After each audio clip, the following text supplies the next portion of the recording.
ভাইয়ের সাথে ভাইয়ের সম্পর্ক নষ্টের একমাত্র কারণ বউ,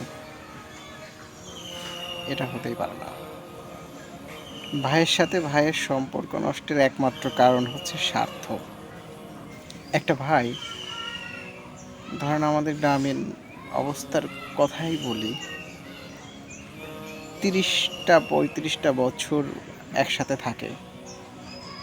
হঠাৎ করে বউ ঘরে আসার সাথে সাথে সমস্যা। এটা কেমন অযৌক্তিক মনে হয় না? মেন কথা হচ্ছে, কোনো একটা ভাই বেশি স্বার্থপর, অথবা কোনো একটি ভাই বাপের সম্পদ বেশি পেয়েছে, অথবা কোনো একটি ভাই বাপের সম্পদ কম পেয়েছে। ছাড় দেওয়ার মন মানসিকতা, অর্থাৎ এই কম বেশির দায়ভার চাপানো হয় বউদের উপর।